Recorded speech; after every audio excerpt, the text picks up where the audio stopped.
ایک یہودی کسی مسلمان کا پڑوسی تھا۔ اس یہودی کے ساتھ اس کا مسلمان پڑوسی بہت اچھا سلوک کرتا تھا۔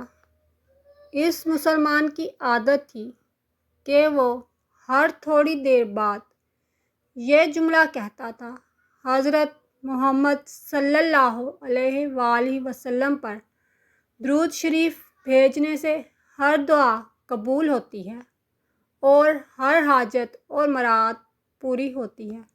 جو کوئی بھی اس مسلمان سے ملتا وہ مسلمان اسے اپنا یہ جملہ ضرور سناتا، اور جو بھی اس کے ساتھ بیٹھتا اسے بھی ایک مجلس میں کئی بار یہ جملہ مکمل یقین سے سناتا تھا کہ حضرت محمد صلی اللہ علیہ وآلہ وسلم پر درود شریف بھیجنے سے ہر دعا قبول ہوتی ہے اور ہر حاجت اور مراد پوری ہوتی ہے۔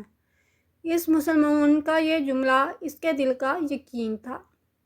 اس نے ایک سازش تیار کی تاکہ اس مسلمان کو ذلیل و رسوا کیا جائے اور درود شریف کی تاثیر پر اس کے یقین کو کمزور کیا جائے اور اس سے یہ جملہ کہنے کی عادت چھڑوائی جائے۔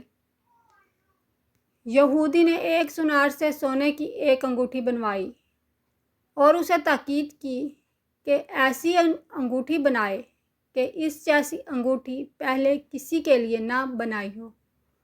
سونار نے انگوٹھی بنا دی۔ وہ یہودی انگوٹھی لے کر مسلمان کے پاس آیا۔ حال احوال کے بعد مسلمان نے اپنا وہی جملہ، اپنی وہی دعوت دہرائی کہ حضرت محمد صلی اللہ علیہ وآلہ وسلم پر درود شریف بھیجنے سے ہر دعا قبول ہوتی ہے، ہر حاجت اور مراد پوری ہوتی ہے۔ یہودی نے دل میں کہا کہ اب بہت ہو گئی، بہت جلد یہ جملہ تم بھول جاؤ گے۔ کچھ دیر بات چیت کے بعد یہودی نے کہا، میں سفر پر جا رہا ہوں، میری ایک قیمتی انگوٹھی ہے، وہ آپ کے پاس امانت رکھ کر جانا چاہتا ہوں، واپسی پر آپ سے لے لوں گا۔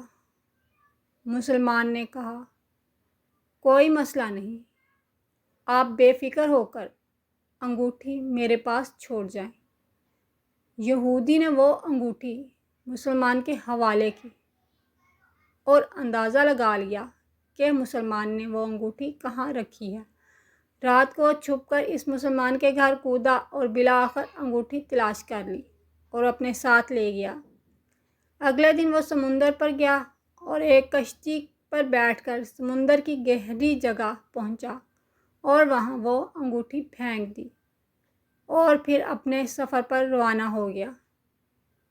اس کا خیال تھا کہ جب واپس آؤں گا اور اس مسلمان سے اپنی انگوٹھی مانگوں گا تو وہ نہیں دے سکے گا، تب میں اس پر چوری اور خیانت کا الزام لگا کر خوب چیخوں گا اور ہر جگہ اسے بدنام کروں گا۔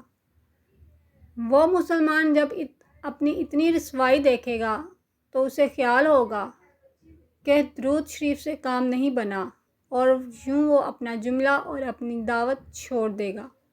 مگر اس نادان کو کیا پتہ تھا کہ درود شریف کتنی بڑی نعمت ہے۔ یہودی اگلے دن واپس آ گیا، سیدھا اس مسلمان کے پاس گیا اور جاتے ہی اپنی انگوٹھی طلب کی۔ مسلمان نے کہا، آپ اطمینان سے بیٹھیں، آج درود شریف کی برکت سے میں صبح دعا کر کے شکار کے لیے نکلا تھا تو مجھے ایک بڑی مچھلی ہاتھ لگ گئی۔ آپ سفر سے آئے ہیں، وہ مچھلی کھا کر جائیں۔ پھر اس مسلمان نے اپنی بیوی کو مچھلی صاف کرنے اور پکانے پر لگا دیا۔ اچانک اس کی بیوی زور سے چیخی اور بلایا۔ وہ بھاگ کر گیا تو بیوی نے بتایا کہ مچھلی کے پیٹ سے سونے کی انگوٹھی نکلی ہے اور یہ بالکل ویسی ہے جیسی ہم نے اپنے یہودی پڑوسی کی انگوٹھی امانت رکھی تھی۔ وہ مسلمان جلدی سے اس جگہ گیا جہاں اس نے یہودی کی انگوٹھی رکھی تھی۔ انگوٹھی وہاں موجود نہیں تھی۔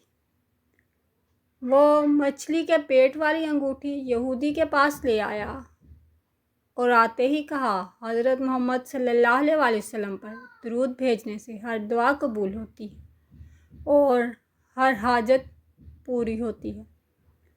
پھر اس نے وہ انگوٹھی یہودی کے ہاتھ پر رکھ دی۔ یہودی کی آنکھیں حیرت سے باہر، رنگ کالا پیلا اور ہونٹ کانپنے لگے۔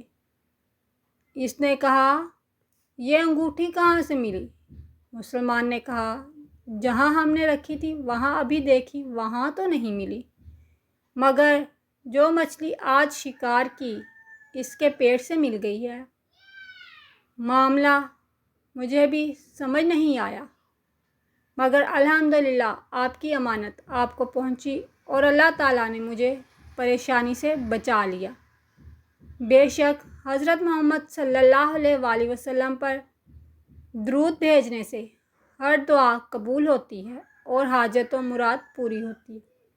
یہودی تھوڑی دیر کانپتا رہا، پھر بلک بلک کر رونے لگا۔ مسلمان اسے حیرانی سے دیکھ رہا تھا۔ یہودی نے کہا، مجھے غسل کی جگہ دے دیں۔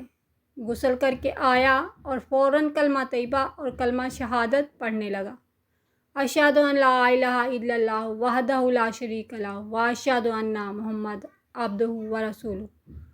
وہ بھی رو رہا تھا اور اس کا مسلمان دوست بھی، اور مسلمان اسے کلمہ پڑھا رہا تھا اور یہودی یہ عظیم کلمہ پڑھ رہا تھا۔ جب اس کی حالت سنبھلی تو مسلمان نے اس سے وجہ پوچھی، تب اس نو مسلم نے سارا قصہ سنا دیا۔ مسلمان کے آنسو بہنے لگے اور وہ بے ساختہ کہنے لگا، حضرت محمد صلی اللہ علیہ وآلہ وسلم درود بھیج، ہر دعا قبول ہوتی ہے اور ہر حاجت و مراد پوری ہوتی ہے۔